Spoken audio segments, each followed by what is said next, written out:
When I was 18 my mother got pregnant and I guess that was when they gave up on trying to fix things with me as they could have a new child to start over with. They didn't treat me poorly again but instead it felt like we were strangers living in the same home.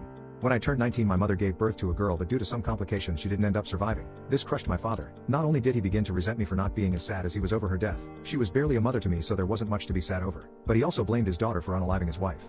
He was never home after the incident and I was left taking care of my sister. I ended up having to take a break from college after the time I came home from my classes to my sister screaming with hunger in an unchanged diaper while my father was out drinking.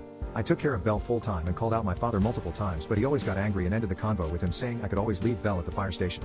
I eventually gave up on forcing him to be a father. Despite everything I truly loved Belle. She was the sweetest and cutest kid. She was almost always smiling and surprisingly slept through the night.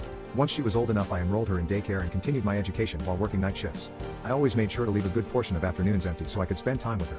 She always knew who her actual father was and as she grew older she began to try and spend time with him I guess as she began to follow him around the house. Of course that quickly ended after he blew up on her and she began to fear him. I realized